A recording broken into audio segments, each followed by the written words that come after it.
The ayes to the right, 272. The noes to the left, 246. As we come on air, Boris Johnson's reform to social care is voted through despite anger from many on his own benches.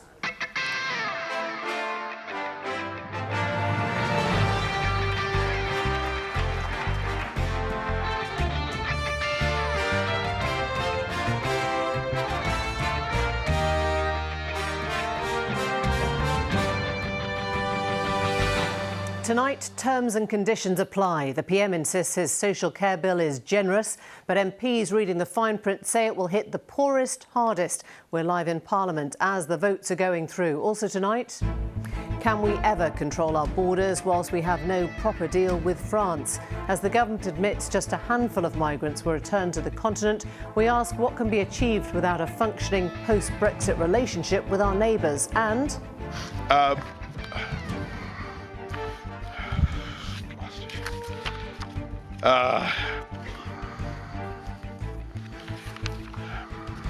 forgive me. the stuff of speech nightmares. You lose your way, drop your notes and end up making no sense at all. It's just not meant to happen if you're the PM. What's that like to watch as a speechwriter? Hello, good evening. Within the last half hour or so, MPs have voted in favour of the government's plans for a form of social care in England. Boris Johnson got his controversial change through the Commons, but with a reduced majority of just 26, pointing to a large number of Tory abstentions. Conservative MPs had initially backed the reforms, but many became sceptical when they saw the details of his plan. They show that people with lower assets will end up spending a higher proportion on care than those with greater assets, which some, including the newer MPs in the red wall seats and the government's former chief whip, say harms those with less valuable homes disproportionately those in less affluent parts of the UK. They also fear the terms weren't properly spelled out or debated and are worried they may be backing a government which then U-turns and changes its mind. To talk us through what just happened and the ramifications, let's head straight to Central Lobby, Westminster, and Nick Watt. Just talk us through what's happened in the last few minutes, Nick. Well, Emily, as you say, the government did win, 272 votes to 246.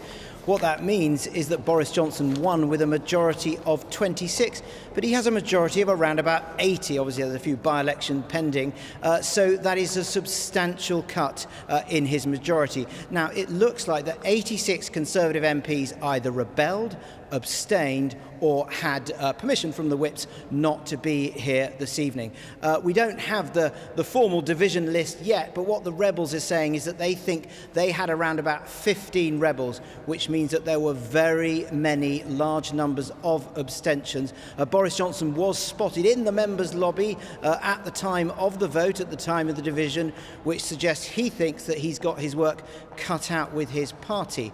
Now, as I understand it, during the day, the government was being pretty clear to rebels, to Conservative MPs who were sceptical, saying, look, we are not giving ground, saying that the system that they're voting for tonight may not be as good as the system that they'd hoped for, but it's much better than the social care system that we have at the moment. There was a cabinet ring round of ministers, of MPs going throughout the day. But I do have to say there are a lot of Conservative MPs, indeed ministers, who are saying this isn't looking good. One said to me, look, we've got enormous resources in the Conservative Party. Why on earth was this not explained? Why was there such poor pitch rolling? Feels like it's been quite a tricky day for the PM. Yes, well, as you saw at the top of the programme, Emily, it began with that chaotic speech by Boris Johnson. He lost his place, then he made those jokes about Peppa Pig. Plenty of jokes amongst his colleagues about Peppa Pig, but also a deep concern about, as a senior Tory put it to me, clearly something is going wrong. One grandee said to me, it's a bit like after the Battle of Waterloo with Napoleon. He has no Praetorian Guard. And I was talking to one ministerial ally of Boris Johnson, and they said that this reminded them of the scene in House of Cards, that TV series, which was initially set here, where Francis Urquhart looks in the mirror and says, has the magic gone? And this minister said said to me, how long can this endure?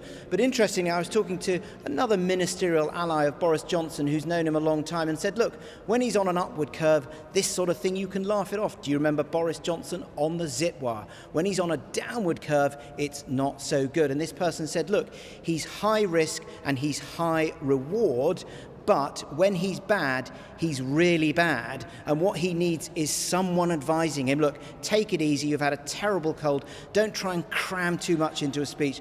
But this person said Boris Johnson simply doesn't listen to that sort of advice, real nerves about his Downing Street operation. So look, Emily, the day began with a difficult personal moment for Boris Johnson, and then that political challenge on reforming social care in England. The Prime Minister. A Prime Minister in need of a reboot after a troublesome month.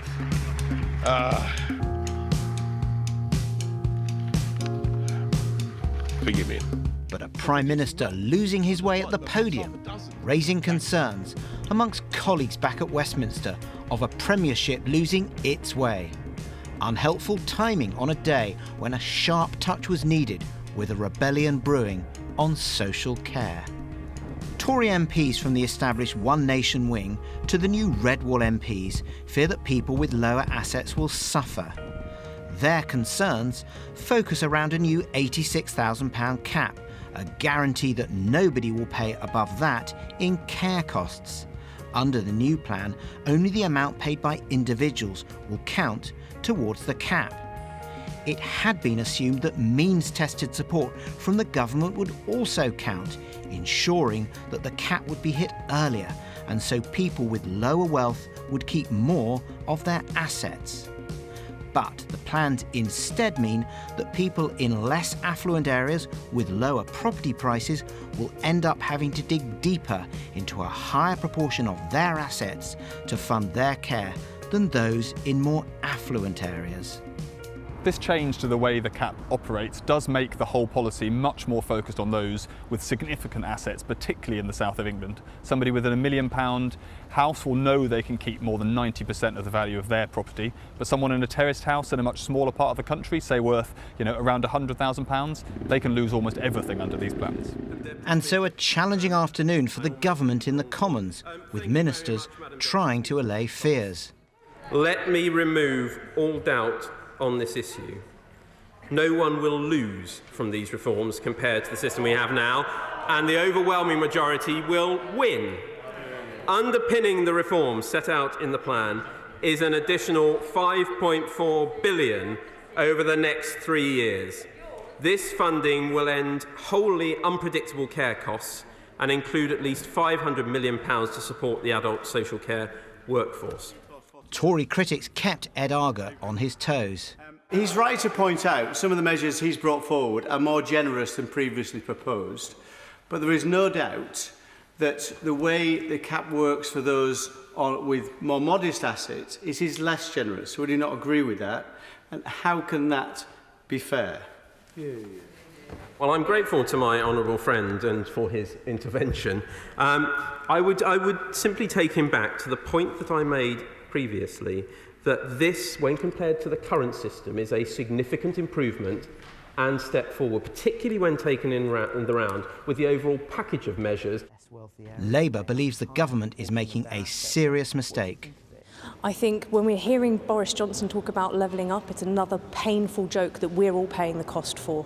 And when it comes to levelling up, he needs to go and explain why it is that people in the North and the Midlands and in places in Luton will have to be selling their home to pay for care, which they promised would exactly the opposite. And that is what we are seeing here tonight. And I cannot believe that there will be Conservative MPs walking through those corridors voting for this today, when this is explicitly what they promised the country they would not be doing.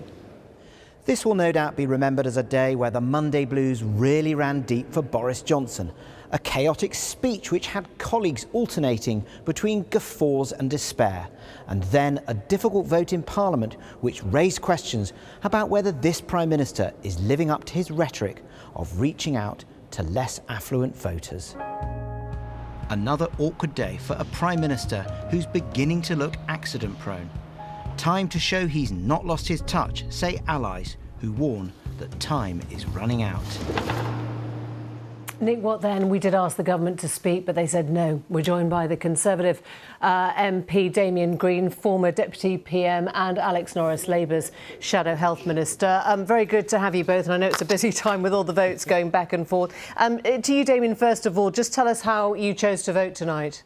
I abstained. I couldn't vote for the proposition because I haven't had enough information. I think the government should have produced some numbers and impact assessment that would have perhaps persuaded me to do it. Sajid Javid has given me a sort of passionate defence of what the government is doing, so I didn't want to vote against them, but I do want to see some more facts and figures before I'm prepared to sign up to this. I want to see the white paper, which will be the full exposition of what the government wants to do on social care reform. Can I just ask, were you chased by the Tory whips today? Did you feel like you had a lot of pressure to get your vote? I was actually, I've talked to several ministers over the past few days, as well as my whip. Did the Prime Minister have your ear? And you expect that? Well, clearly, one of the suggestions made was that the government should maybe bring back this vote later on, so we couldn't persuade the government of that.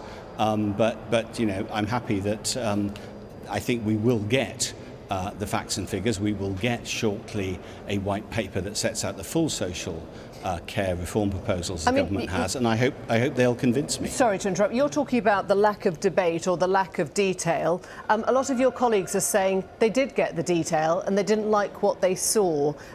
People like Mark Harper, who's been very outspoken on this, said it potentially disadvantages the less well-off, those of working age with lifelong conditions. You've heard other colleagues say that it will disproportionately hurt the assets of those with less valuable homes, proportionately more of those in the north than the south. I mean, they're very clear about why they don't like this, and they say it's because of what they're seeing in that bill. Yeah, I think the key word you used there was potentially, which is what Mark is saying. I've spoken to Mark over the course of the past few days and today, and I mean he may be right, in which case this will be unacceptable. But ministers assure me they're not right, which is why I abstained. But yes, we haven't got all the details we need yet to decide whether this is fair or not, and until we get them, then I won't be voting for it. Alex Norris, the Prime Minister got it through, and actually you've only had 15 people or so voting against it, so the government could sell this as a triumph tonight. Well, it would be a funny-looking triumph. I think, as you said, no minister made available for Newsnight, no information made available for Parliament, a reduced majority, very many Tories not voting, if not voting with us. Of course, all Labour members voting against this poor proposal. So if that's a good night for the Prime Minister, I'd hate to see what a bad one looked like. Well, we know that Labour doesn't like this plan, but it's very hard to pin down what would stay and what would go. Just talk me through your position on the cap at 86,000. Is that right? Well, I think we should start from saying that we want what was promised to Parliament in September, which was the cap, which meant that people were not going to have to sell their homes in order to pay for care costs, and that what was in lieu of that was a significant tax rise on working people. Sorry, that was the deal. The cap as it is then at 86,000, you are signing up to that, are you? No, we have always said that Dilnot is the place to start with it. What we're saying is in the round, it needs to be more than just the cap on retaining assets. It needs to be what type of care, where you want to invest to make sure that people can stay in their own home and not need expensive residential or hospital care. All of those things are a much bigger question than just that one. My point, I guess, is that the cap, if you agree with it, you will admit, bakes in unfairness at some point. That unless it's actually a percentage of your assets, you're always going to have that baked-in unfairness for some people with a less valuable home or, you know, a lesser estate, if you like, in the whole. Well, you already, Emily, there are just articulated for an alternative around a percentage. What we're very clear about today is that if you have a house, say about £100,000, you will virtually lose all of that asset. If you have a house that's worth £1 million, you'll retain 90% of it. I'm not sure what world that could be fair. I don't think that's... So you're going with a percentage? I mean, I'm just trying to get where you are on this, because it's very easy to knock one plan, but you haven't told us what yours is. Well, I have Emily. The point is, it's not just about the cap on the asset. There will clearly have to be some element of capping, because we want to be in a situation where people don't lose their homes in order to pay their care costs. But what we have in front of us today, and that's the decision we've been making in the last hour, is a poor one. It's a regressive one. It'll hit the poorest the hardest. It's the opposite of levelling up. So, we have no choice but to vote Damien against Green, it. it's an extraordinary position to arrive in, where Andrew Dilnot, on whose reforms this whole thing was based and predicated, even though his were a decade ago, is now looking at this and saying he's very disappointed that those with fewer assets will not see any benefit. So in spite of the government trying to tell us that this is a miraculous big leap and it's incredibly generous, the very man who came up with these reforms say that the worse off won't see any benefits at all. Yes, and I think Andrew Dilnot may or may not be right about that, but where I part company from him is precisely the point you've just been making. I have written papers arguing that it would be better to say that everyone can keep a fixed percentage of their wealth, which for the vast majority of us means our housing wealth, the value of our house. I think that would be fairer around the country, particularly fairer on those who live in areas where house prices are relatively low. I wonder if you feel that there are wobbles going on in your party at the moment. This, according to our colleague Tom Newton-Dunn, ministers have been ringing round his tweet, making things worse, turning wobblers, I don't know if you'd class yourself as a wobbler, but some might, into opponents. Just, his words, pissing colleagues off. They're worried about a U-turn on a vote that many have tied themselves into. Do you recognise that for many of your colleagues right now in the party? I don't particularly. The specific point of our ministers making it worse, no, they're not. They have been arguing their case hard around the party, and I've seen them have some effect on colleagues who a few hours ago were going to vote against or abstain and voted with the government. So I think that particular criticism is not right. But it is certainly true that the party wants to see a proper, fair solution to social care that is fair around the country and in all areas of the country. And to put it as politely as I can, it's not yet clear that this solution achieves that. Thank you both very much. Thank you. Appreciate that. Now, the government's coming under pressure to sort out the migrant crossings in the English Channel. Much of that pressure is coming from within. The trouble with promising you'll take back control is that everyone remembers when you can't. Today, one minister had to admit that just 5 migrants who'd illegally crossed the Channel had been sent back to the continent this year. Now, there are 2 ways of looking at the migrant situation. The first is with hard numbers. Net migration to the UK is actually down. More people are leaving than coming into the country, in other words. The UK currently takes far fewer asylum seekers than many of our European neighbours. But the other way is through perception. And when the government makes promises it can't deliver, it becomes politically more dangerous. So tonight, as the Home Secretary asked for blue sky thinking on how to manage small boats crossing the Channel, including offshore detention centres in a variety of countries, as are reported, we look at what is really at stake. Here's Ben Chew.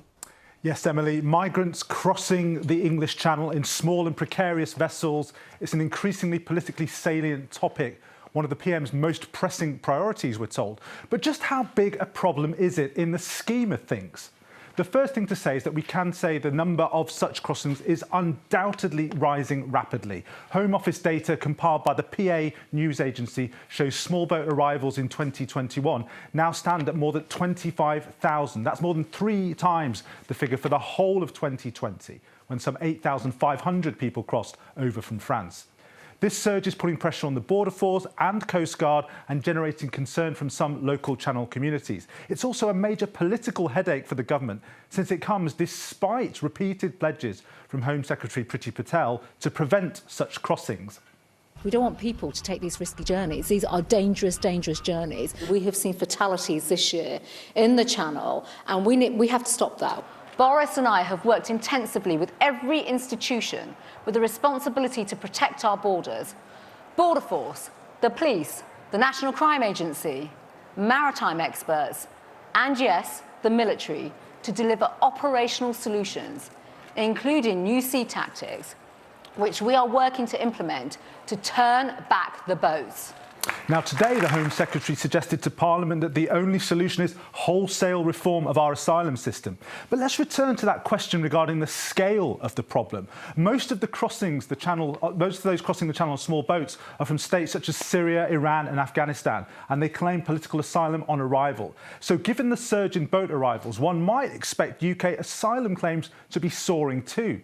Yet there's no sign of that in the data, at least not yet. In the year to June 2021, the government says there were 31,115 asylum applications in the UK. That's 4% fewer than in the previous year. And it's worth noting, as this chart shows, the numbers claiming asylum in the UK is less than half the levels of the early 2000s. Experts think the Channel crossing figures are up in part because other traditional asylum routes, like aviation or ferries, have been disrupted due to the pandemic. So there's something of a displacement effect, making the flows not bigger, but more visible. If you look at the number of asylum applications and take that as a benchmark, what you notice is that the numbers are still fairly low. I mean, while it's true that arrival by boat have increased significantly, partly as a result of the pandemic, the overall number of asylum applications is still low, both in terms of how it compared to previously with the UK, but also how it compared with the rest of Europe. I mean, it's really remarkable how, despite this talk of a crisis, of an asylum crisis, actually the numbers in UK are much lower than in the main countries of Europe. Let's take a closer look at that European comparison. In 2020, the fact is that Spain, Germany, Greece, France and Italy were all ahead of the UK in terms of absolute numbers granted asylum. And adjusting for the size of our population, as this chart does, showing asylum grants per 1,000 of population, the UK is even further down the European rankings. Finally, what about overall immigration, which of course was such a central topic during the 2016 Brexit referendum? Well, official data shows that since then, total overall immigration has remained relatively steady at around 600,000 a year. But the composition of people coming to live in the UK has changed quite dramatically in recent years. Net immigration from the EU, the pink line, has slumped dramatically, which of course is one of the reasons many businesses have been saying they've been struggling for staff. Yet net immigration from the rest of the world, the light blue line here, has risen sharply. Now, whether immigration from this source will remain high is unclear. But what we do know is that it's been driven by formal economic migration and students, not by asylum seekers. So what message can we take from all this? Images of cross-channel migrant crossings tend to create a gut reaction, instilling profound anxiety about security. Yet a closer look at the numbers suggests there's more complexity to this subject, and indeed the wider immigration debate, than a gut feeling might lead us to believe. Emily. Ben, thanks very much indeed. Well, joining us now from Central Lobby is Mike Wood, Conservative MP for Dudley South, who's also been in there voting this evening. He's a former PPS to Priti Patel and the former Shadow Home Secretary, Diane Abbott. I think you're in your office also in the Commons. Thank you both for taking time out to talk on this. Mike Wood, your government promised to take back control. Can I ask you how you see this? Do you think this is, hand on heart, what controlled immigration looks like? Well, I think people do find it difficult to believe that there's control when they see the visuals of people arriving on the coast, and that's why it's so important that the government needs to tackle the numbers coming across illegally across the Channel, and why the Nationality and Borders Bill is so important as a first step to changing our law to allow that to happen. You've sort of run out of people to blame here, haven't you? I mean, the government's tried to blame the French, EU laws, civil servants, border force. There's sort of no more excuses left once you control all this yourself. Well, Emily, I'm not sure if you listened to my first answer. I very much said it was up for the government to obviously act, and that's why this legislation is so important, because we can now change our laws to make them suitable for British interests and for a fair deal that's fair on people genuinely fleeing persecution, but also fair on the British public, whether as taxpayers or as local communities. And that's why the legislation that's been introduced is so important, why it was so disappointing to see Labour vote against every part of it in the Bill Committee, because it's needed now more urgently than ever.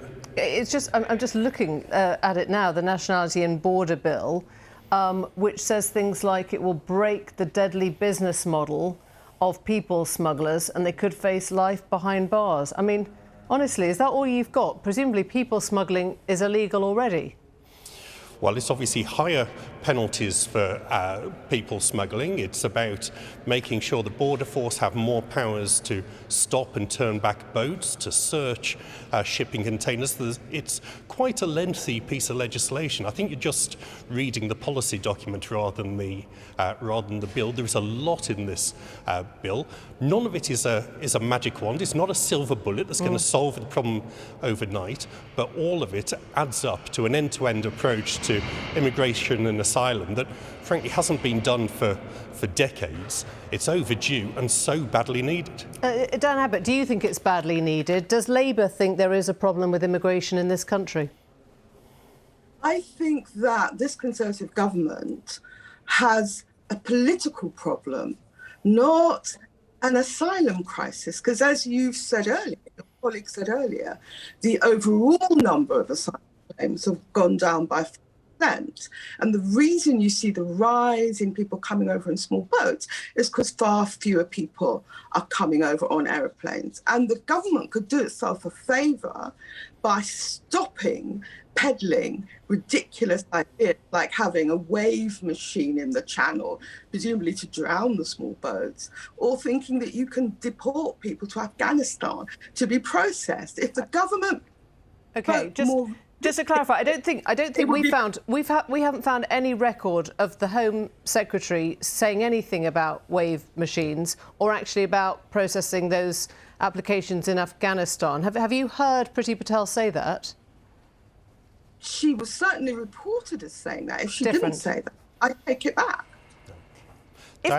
Diane, you were told last week in the Home Affairs Select Committee by the Immigration Minister that there are no plans for the wave machine. You were told by the Home Secretary in the House of Commons this afternoon that there are no plans for the wave machine, and yet you carry on repeating this, and it's simply not true. There were plans for wave machines, and the Home Affairs Select Committee knows that. But my point is, less ridiculous ideas, more genuine cooperation with the French. This kind of antagonism towards the French on this isn't helpful. And also in the long run, looking at things like international aid, because one of the reasons people come here seeking asylum is because of the devastation and problems in their own country. Isn't that at the heart of this, Mike, that actually if you can't cooperate with your neighbours, if you haven't got any kind of relationship left because things have become so fraught in a post-Brexit world, if you can't use the Dublin Agreement to send people back and nothing has replaced it, then of course you're not going to get cooperation. Nobody's going to help you. It's our problem. But Emily, that's not the position we're in. The cooperation with the French is happening on a number of levels. Well, you know it's not happening properly. It's not working. We know there are two multi-million-pound deals with the French government and French border authorities to try and tackle the issue, because, of course, it's not in the French government's interest for people to be moving towards the north of France in the idea that they can get across to Kent. It is in France's interest. If it sees people leaving its shores and it doesn't have any responsibility because we're not part of the Union anymore, presumably they don't particularly have to step in unless we're actually making it easier for them to do so.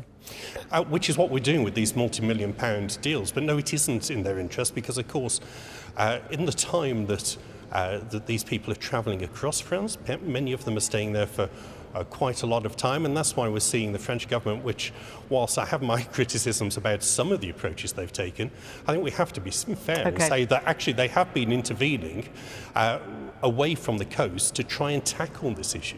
Dan, I'm confused with where Labour is on this one, because on the one hand, I'm hearing you saying the problem doesn't exist, it's just political, but then Nick Thomas-Symonds, your shadow Home Secretary, is saying that the Home Secretary is comprehensively failing. So would he then be deporting more people? Does he think she should be going in harder? I mean, where do you stand as a party? I can't really speak. Used to be my number two. I can only speak for myself and say the government needs to come up with sensible cooperation with the French to really deal with this. Would you be letting asylum seekers work? Would that be the Diane Abbott Home Secretary policy?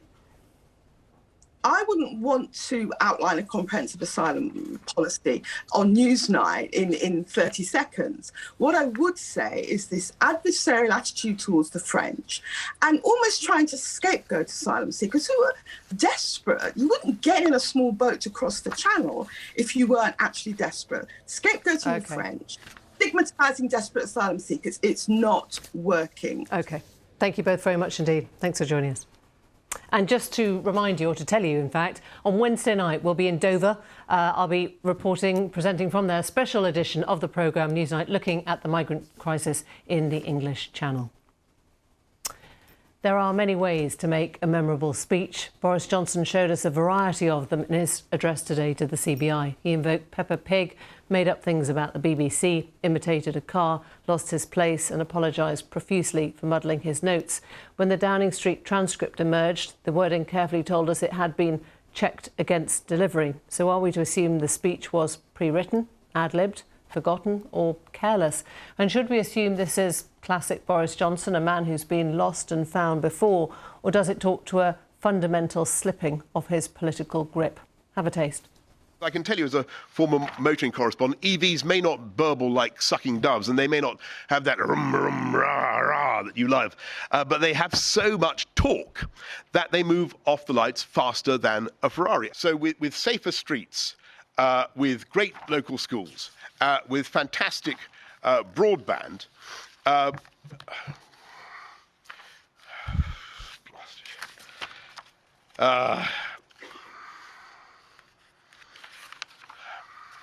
forgive me.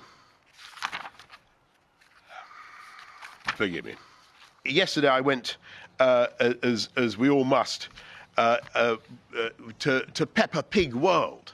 I don't know if you've been to Peppa Pig World. Who's been to? Hands up anyone who's been to Peppa Pig World. Not enough. It's fantastic. I was a bit hazy what I would find at Peppa Pig World, but I loved it. And Peppa Pig World is very much my kind of place. The real lesson for me going to Peppa Pig World, and I'm surprised you haven't been there, was about the power of UK creativity. Who would have believed, Tony, that a pig that looks like a hairdryer, or possibly a sort of Picasso-like hairdryer, a pig that was rejected by the BBC, would now be exported to 180 countries with theme parks both in America and in China as well as in the New Forest, and a business that's worth at least £6 billion to this country, £6 billion and counting. Now, I think that is pure genius, don't you? So should we be saluting any politician who can make a Monday morning speech to a business community so unforgettable, or worrying about his state of mind? And what must it feel like as a speechwriter to hear your work mangled? We speak to those who've been on the inside. Danny Finkelstein, the Tory peer who worked for William Hague, Craig Oliver, who worked closely alongside David Cameron, and Polly Toynbee, the Guardian columnist and writer. Maybe you think there wasn't a speechwriter present in that at all. Craig, do you recognise any of that chaos within when that moment comes? Look, there's all Downing Streets have a moment where people say everybody inside is absolutely terrible, it's all falling apart and they're really losing their grip. I think the problem for Boris Johnson today is actually that speech is not that unusual for him. Anybody who's seen him talk or speak before knows that he's capable of floundering around, making huge mistakes. There was one in the 2019 general election where he was very criticised. The problem is it comes off the back of a series of mistakes. And the accusation is going to be, look, this is a number 10 that doesn't have a grip. It is lacking in competence. And if they're not careful, that will stick. I guess, Polly, what you're hearing is that this isn't that unusual. I mean, you know, if anyone was going to make a speech about Peppa Pig, it would be Boris Johnson, and he's got away with many such things before and may continue to do so. Well, probably all three of us seen him make after-dinner speeches where he arrives late, rumples his hair, has something scribbled on the back of an envelope in the last 2 minutes, gets up and somehow gets away with it in an after-dinner speech just. He manages to keep the jokes going. It doesn't really matter. But this was the CBI. This is the world of business, very anxious, and in need of hearing hard facts and information, need to know what he's planning to do about productivity, about the rising inflation. We are in the middle of a really serious economic crisis, and all he does is talk about Peppa Pig. I think that's going to stick in people's minds. I mean, Keir Starmer said in his party conference speech, get a grip or get out. And I think that may become a general sentiment that he's losing it. But Danny, even the CBI aren't expecting the Prime Minister to come up with a list of stats and figures and economic, forecasts, are they really? They may not be expecting it. That doesn't mean they don't necessarily want it. I thought it was quite revealing. I suspect very strongly he wrote most of that speech himself because he likes to take control of his own political operations. He has a lot of faith in his political ability, which he thinks has been vindicated by the election results he's achieved. But the truth is, you just simply, as Prime Minister, do not have the time to start writing speeches for every occasion that you go to. And I think it was, in the end, disrespectful to that very important audience, and it was a politically bad moment. I've seen that my Times newspaper, the paper I work for tomorrow, will have a leader saying Boris Johnson's fallen down on the job, and very unusually saying that Keir Starmer did the opposite. And I think you'd have to read that and think to himself, I don't think I can manage many more moments like that. So his political operation, which he's got a lot of faith in, it centres around him. And I think this shows the problem with that. It can be brilliant. I mean, it can, sometimes he can make his audiences roar with laughter with those kind of metaphors and analogies. It was a bit of a slip not to realise that wouldn't work with this audience, even if he hadn't lost his place. Craig, when we were just watching those clips now, funnily enough, the bit that sticks in your mind the most is not the vroom vroom or the Peppa Pig or any of the analogies, which we've heard before. It's the moment when he actually just loses his place and starts it's kind of unbearable to watch. Have you ever been in that sort of place before? Did you have methods to warn against that? Yeah, I mean, this is it sounds like quite a small thing, but when David Cameron was giving his speech, we had a folder which had plastic sheets in it that you could stick each piece of A4 in. And it meant that it was actually impossible to lose your place in the speech. It was a real small thing, but it was a real attention to detail, because you know that the Prime Minister's racing around, exactly what Danny's saying. You've got to change gear very quickly. You've got to be able to hit the right mood. And little things like that little kind of attention to detail, it's what stops that very, very painful 22 seconds where he's saying forgive me 3 times and is all over the place. That is painful to watch. It is possible to stop that kind of thing happening if you will let yourself have people around you who are going to show that kind of attention to detail. I think number 10 does need to do that. They do need to do a bit more of that. They need to look at the grid, look at everything that Boris is doing, and try and make sure that they are looking out for every possible trip up that there could be, because today, frankly, could have been avoided. Shouldn't there be an easy way now for Keir Starmer to massively shift the dial on this, Polly? I mean, you sort of see incremental moments, but really, I mean, against this backdrop, wouldn't he think that actually he should be doing much better than he is? Well, of course. But nevertheless, you have to look that Boris Johnson has fallen out of the stratosphere. He was doing so well. He won this spectacular election. He was miles ahead, and now they're neck and neck. There's nothing, Labour's slightly up, but there's nothing much in it. He's on the slide quite badly. I think there is a real sense that I got the feeling today that he himself has rather lost his nerve. He's lost some of his oomph.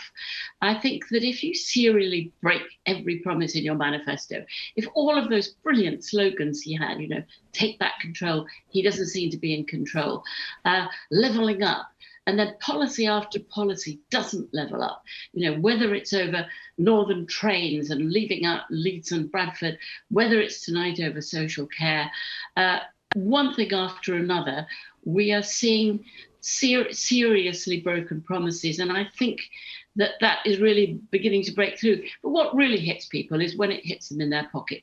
And they're now going to be facing a big cost of living crisis, where people are going to lose very large sums of money this year, next year, all the way through to the election. Are you feeling better people will ask them under Boris Johnson, and the answer will be a resounding no. Well, let me just bring in Danny on that one, Polly, because I've watched you, Danny, and you've been sort of nodding along to everything that Polly has said. But I wonder whether do you really believe it? You wouldn't be betting against Boris Johnson tonight. You think he'll pull this off again? I don't know for certain. I've said that right from the beginning after the election. Time for change is very strong feeling, and every election has a pendulum effect. The Tories have managed to avoid that. So to say, you know, there wouldn't be a 4% swing at the next general election, I think that's a brave thing to say. And I think Polly was right with her last point. It is about how well off people can feel. So we shouldn't get too distracted by, you know, every leader can make a disastrous speech. Blair had his moment. Cameron, even in the election, did that thing with West Ham. Everyone can make a bad speech. The crucial thing is, will people feel better off at the last election? There was one thing I disagree with Polly about. She said that she thought he was losing his nerve. That wasn't what we saw today. I think it was the opposite, actually. I think we saw a politician who's supremely confident in his own abilities, and as a result of it, didn't prepare properly and didn't let his staff prepare him. You know, Craig knows this. Somebody would walk in front of the leader and tell them they're 3 steps up to the stage. You know, everything is prepared down to the last detail. You don't get a prime minister going on stage with 50 pieces of paper and not knowing which order they are. That's not his staff's fault. That is that he won't let them do that. And that comes, I think, from overconfidence. I didn't quite agree with Polly in that point. But Craig, the rest of it, there were some very good points in. You know, when you describe the plastic fantastic folder, I'm imagining that you don't, you've sort of gamed most of these, but there must have been moments when David Cameron came off stage with his head in his. I'm trying to remember. Was it West Ham, Aston Villa? Was it that? Yeah. So in the general election, what happened? Tell us what happened. Did he? Would he come off and just sort of scream at himself or scream at somebody, or what? You know, what was that like? Incredibly awkward. I mean, he'd had a very rough couple of days. He was, not in his usual self. And he made a terrible gaffe, basically saying he supported West Ham when he spent his political career telling everybody he supports Aston Villa. It was an awful moment. And I think that's the other thing, is what's going on behind the scenes. You don't know. Boris Johnson actually sounds like he's got a hell of a cold at the moment. You don't know what's happening. Is his kid sleeping? I don't know. I'm speculating. But there's often a lot of things going on behind the scenes. The one thing I was going to say was that the great imponderable thing about British politics at the moment has been that Boris Johnson seems to defy political gravity and has done for so long. The problem is the Labour Party hasn't found the Achilles heel yet. And the fascinating thing about this is it competence? Is Keir Starmer battering away at competence with a number 10 that constantly throwing up incompetent things going to really cut through? I think Polly's right. If it starts hitting people in the pocket and people think this government is incompetent, then he is in trouble. Thank you all very much indeed. Thank you. Let's just very briefly take you through the papers. I'm holding them this way.